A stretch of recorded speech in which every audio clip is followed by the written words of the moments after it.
time, a shocking tale of homegrown terror regarding ISIS. We told you about Douglas McCain, an American from California, born in Illinois, who turned against his country and died fighting for ISIS overseas.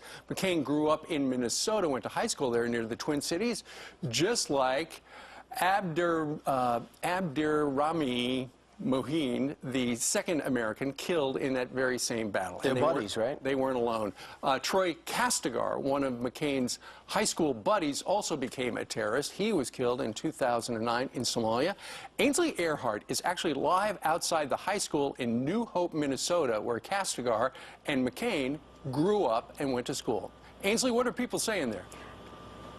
Oh, gosh, Steve, they're so shocked. A lot of these neighbors didn't even know that these guys lived among them. Let me go through each of their personalities and tell you what we're hearing about these guys. The first one is Castigar that you mentioned. I think we have a picture of him. He has been arrested twice, traffic violations and then credit card fraud. His mom says that he converted to Islam, and it made him bright again, she says. It was a path that was wonderful for him, she says. Then she talked about his best friend, McCain. She said McCain was funny, goofy, polite. He was always respectful. She was shocked that this happened.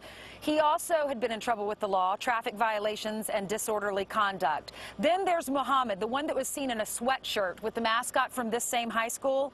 And he said on his Facebook page, "I give up this holy life, this worldly life, for Allah. Allah loves those who fight for his cause." And in a picture on Facebook, he's holding a rifle in one hand, and then he's holding the Quran in his other hand. Now, all three of these guys chose to fight as radical Islamists. Their neighbors say they had no idea that terrorists were living on their streets.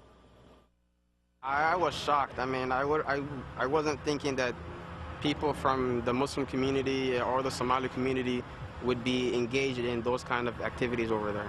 Robbinsdale is a quite quiet, nice suburb, and so it's hard to understand where these ideals came from. Apparently they're recruiting a lot of guys. Well, they can't recruit no real U.S. citizen that know about politics and about the law. These are the two guys that went to your high school. Wow. What's your reaction? They just look like regular high school students, like nothing that would... Yeah, 15 years later, they're capable of killing. I would have never guessed.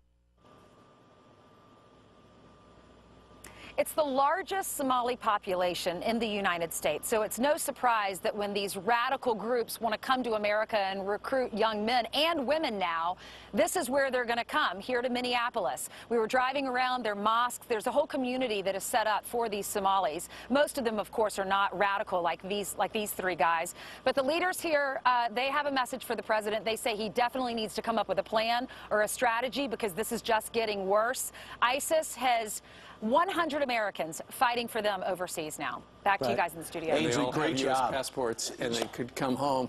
Right. She left that desk and went over to Minneapolis. What are community leaders there telling you? Anna, they're saying they need more mentors. It's very eerie to be standing outside of this high school knowing that this is where they were educated 15 years ago. You might wonder, why would an American go overseas and fight for jihad? Well, we asked one of the community organizers that, and he was telling us this is the largest Somali population in the entire country. So these recruiters come here to target those Muslim individuals that are not radical, but you have a few radicals that join these mosques here, that join these groups, and they pick out these kids that are maybe going through a tough time, and they convert them and they teach them how to be radical terrorists, and that's when the brainwashing begins. There's a lot of dubious things that kids are told. First of all, they are told Ethiopian Islam, that there's some, you know, here you can't find a job, they hate you, they discriminate against you, the police is bad, they're doing this. Every young person in the world, no matter who he is or how he looks like, has challenges and energy. So they channel those challenges since they don't have any mentoring programs. So they replace those programs that every kid should have to mentor and channel their anger and energy that they feel, that they see every day.